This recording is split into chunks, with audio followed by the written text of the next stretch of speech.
അസ്സലാമു അലൈക്കും വറഹ്മത്തുള്ളാഹി.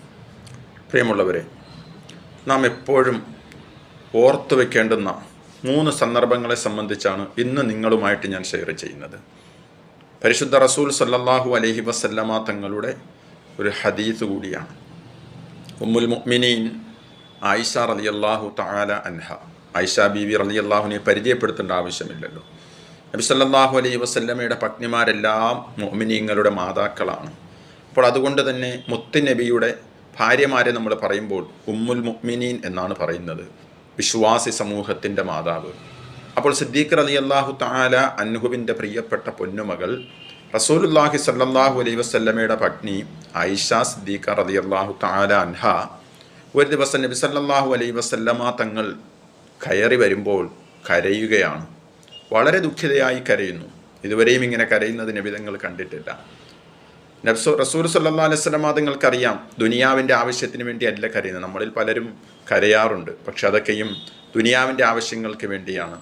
ഭർത്താവിന് സുഖമില്ലാതെ വരുമ്പോൾ, മക്കൾക്ക് സുഖമില്ലാതെ വരുമ്പോൾ, ബിസിനസ് തകർന്നു പോകുമ്പോൾ, കടങ്ങൾ കൊണ്ട് പൊറുതിമുട്ടുമ്പോൾ, രോഗങ്ങൾ ഉണ്ടാകുമ്പോഴൊക്കെയാണ് നമ്മൾ കരയാറുള്ളത്. പക്ഷേ നമ്മുടെ പ്രിയപ്പെട്ട ഉമ്മ ആയിഷ റളിയല്ലാഹു തആല അൻഹ കരയുന്നത് അതിനൊന്നും വേണ്ടിയിട്ടല്ല. റസൂലുള്ളാഹി സ്വല്ലല്ലാഹു അലൈഹി വസല്ലമ തങ്ങൾ ചോദിച്ചു, ആയിഷ, എന്തിനാണ് നീ കരയുന്നത്? ഇത്ര ദുഃഖിതയായി നിന്നെ കരഞ്ഞ് കാണുന്നത് എന്തുകൊണ്ടാണെന്ന് ചോദിച്ചപ്പോൾ മഹദി അവർകൾ പറഞ്ഞൊരു വാക്കുണ്ട്. എന്നും നമ്മുടെ ഹൃദയത്തിൽ അത് സൂക്ഷിച്ച് നമ്മൾ വെക്കണം. കാരണം നമ്മളും ഈ ലോകത്ത് നിന്നൊരിക്കൽ മരണപ്പെട്ട് അനന്തമായ പരലോകത്തേക്ക് പോകേണ്ടിയുള്ളവരാണ്.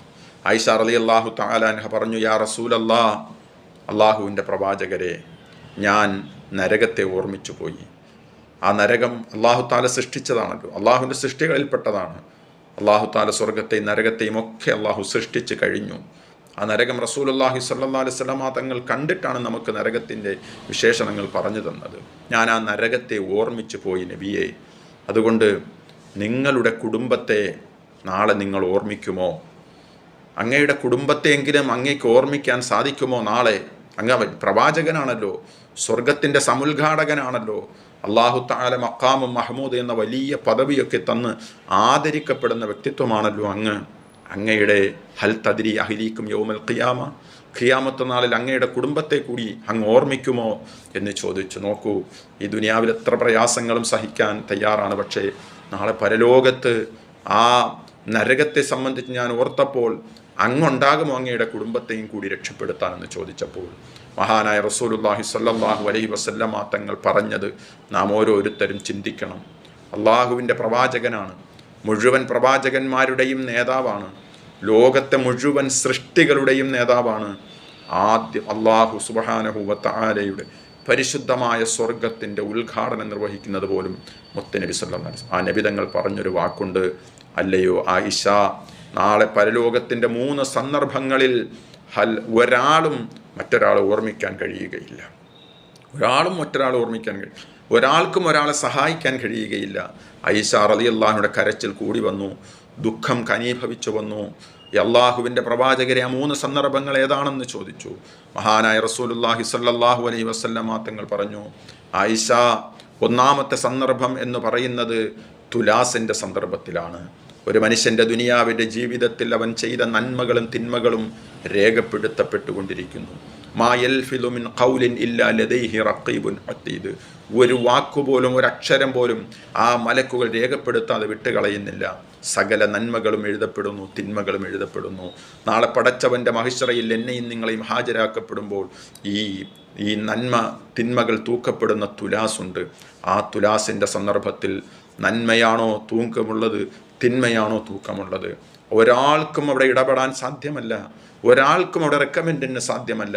ആയിഷ, ആ സന്ദർഭത്തിൽ ഒരാൾക്കും മറ്റൊരാളെ സഹായിക്കാൻ സാധ്യമല്ല.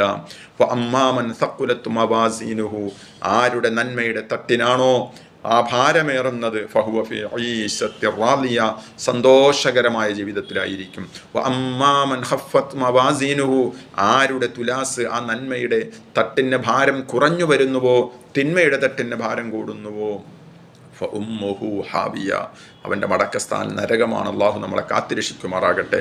രണ്ടാമതൊരു സന്ദർഭമുണ്ട് ആയിഷ, അത് ഒരു മനുഷ്യൻ്റെ കർമ്മപുസ്തകങ്ങൾ വിതരണം ചെയ്യപ്പെടുന്ന സന്ദർഭത്തിലാണ്. നന്മ തിന്മകൾ എഴുതിയ കിതാബുകൾ ഓരോ മനുഷ്യൻ്റെയും കയ്യിൽ വായിച്ചു നോക്കാൻ കൊടുക്കും.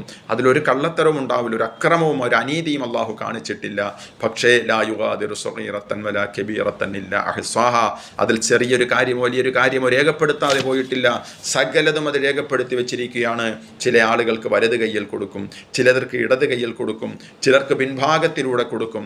ആയിഷ, ആ സന്ദർഭത്തിൽ ഒരാൾക്കും അവിടെ ഇടപെടാൻ പറ്റുകയില്ല. ഫഅമ്മാമൻ ഊതിയ കിതാബഹു ബിയമീനിഹി, ഒരു മനുഷ്യൻ്റെ വലത് കയ്യിൽ കിതാബ് കിട്ടുമ്പോൾ അവൻ സന്തോഷം കൊണ്ട് തുള്ളിച്ചാടുമെന്ന് ഖുർആനിൽ നമുക്ക് കാണാൻ കഴിയും. അള്ളാഹു ആ കൂട്ടരിൽ നമ്മെ ഉൾപ്പെടുത്തുമാറാകട്ടെ. അവിടെയും ഒരാൾക്കും ഇടപെടാൻ കഴിയുകയില്ല. മൂന്നാമതൊരു സന്ദർഭമുണ്ട്. നരകത്തിൻ്റെ മുകളിലൂടെ നാട്ടപ്പെട്ടിരിക്കുന്ന സിറാത്ത് എന്ന് പറയുന്ന പാലമാണ്. നരകം 3000-ഓളം കിലോമീറ്റർ നീണ്ടു കിടക്കുന്ന പാലം.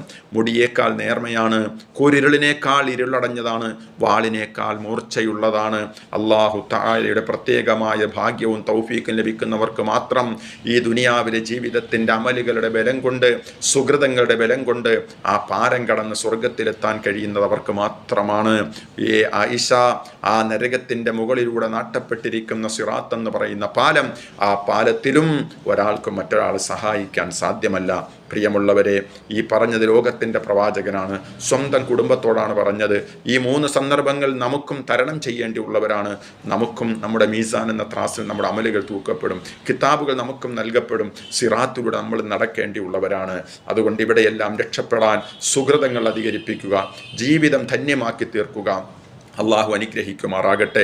ഭൗതികമായ നെട്ടോട്ടത്തിനിടയിൽ ഒരല്പസമയം ഇതുപോലെയുള്ള വളരെ വിലപ്പെട്ട ഹദീസുകൾ, അറിവുകൾ നമുക്ക് കേൾക്കാനും അത് മനസ്സിലാക്കാനും സാധിച്ചാൽ വളരെ നന്നാകുമായിരുന്നു. നമുക്ക് മാത്രമല്ല, നമ്മുടെ വേണ്ടപ്പെട്ടവർക്ക് ഷെയർ ചെയ്ത് കൊടുക്കുക. നിങ്ങളുടെ വേണ്ടപ്പെട്ടവരുടെ ഗ്രൂപ്പുകളിലേക്ക് ഷെയർ ചെയ്ത് എല്ലാവരും ഇൽമ് പഠിക്കട്ടെ, അവർ മനസ്സിലാക്കി വെക്കട്ടെ. പ്രിയമുള്ള സഹോദരങ്ങളെ, ദീൻ ഇന്ന് നഷ്ടപ്പെട്ടു പോകുന്ന വർത്തമാന സാഹചര്യത്തിലൂടെയാണ് നമ്മൾ ഇന്ന് സഞ്ചരിച്ചു കൊണ്ടിരിക്കുന്നത്. കൂട്ടത്തിൽ എൻ്റെ ചാനൽ സബ്സ്ക്രൈബ് ചെയ്യാത്തവരാരെങ്കിലും ഉണ്ടെങ്കിൽ ഒന്ന് ചെയ്യുക. അത് നിങ്ങൾക്കും നമുക്കുമൊക്കെ വലിയ പ്രയോജനപ്പെടും. അല്ലാഹു തആല നമുക്കെല്ലാവർക്കും 2 ലോകവും വിജയിക്കുന്നവരിൽ ഉൾപ്പെടുത്തുമാറാകട്ടെ. വആഖിറു ദഅവതി അൽഹംദുലില്ലാഹി റബ്ബിൽ ആലമീൻ. അസ്സലാമു അലൈക്കും വറഹ്മത്തുള്ളാഹി വബറകാതുഹു.